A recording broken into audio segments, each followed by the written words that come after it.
నమస్తే అండి. అమ్మా, ఫోన్ చూడొద్దంటావు, టీవీ చూడొద్దంటావు, ఎటైనా బయటికి తీసుకెళ్ళమంటే తర్వాత తీసుకెళ్తా అంటావు అని మీ పిల్లలు కూడా ఇలానే అంటున్నారా? అయితే ఈ వీడియో మీకోసమే. విద్యాసా సెల్ పక్కన పెట్టావు. మా ఫోన్ చూడొద్దంటావు, టీవీ చూడొద్దంటావు. ఒక 30 మినిట్స్ అట్లా పార్క్ తీసుకెళ్ళమంటే తర్వాత చూద్దాము, రేపు చూద్దాము వద్దు అంటావు. టైం స్పెండ్ చేస్తామంటే టైం స్పెండ్ చేయవు. మరి నేను ఏం చేయాలా? బోర్ కొట్టదా? నాకు బోర్ కొట్టదా? మనం తల్లిదండ్రులుగా కేవలం పిల్లల చేతిలో ఫోన్ను మాత్రమే చూస్తున్నాం. ఆ ఫోన్ వెనకాల ఉన్న ఒంటరితనాన్ని మాత్రం గమనించలేకపోతున్నాం.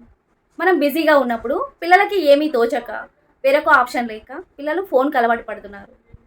కేవలం వద్దు అని ఆపకుండా దానికి బదులుగా ఈ 4 పనుల్లో ఇన్వాల్వ్ చేయండి చాలు. Number 1, kitchen help.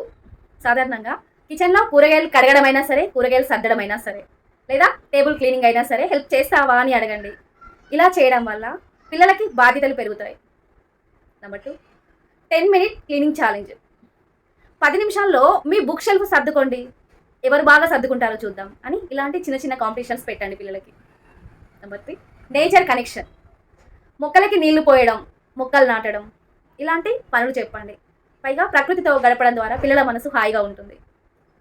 Number 4, indoor scavenger hunt. పిల్లలకి ఇంట్లో చిన్న చిన్న వస్తువులు దాచిపెట్టి క్లోజ్ ఇస్తూ అవి ఎక్కడున్నాయో కనిపెట్టమని చెప్పండి. ఇది పిల్లల బ్రెయిన్కి మంచి ఎక్సర్సైజ్ లాగా పనిచేస్తుంది.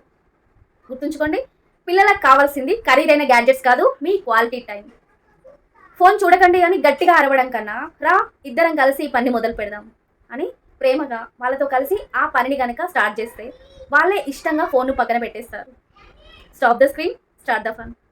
Thank you.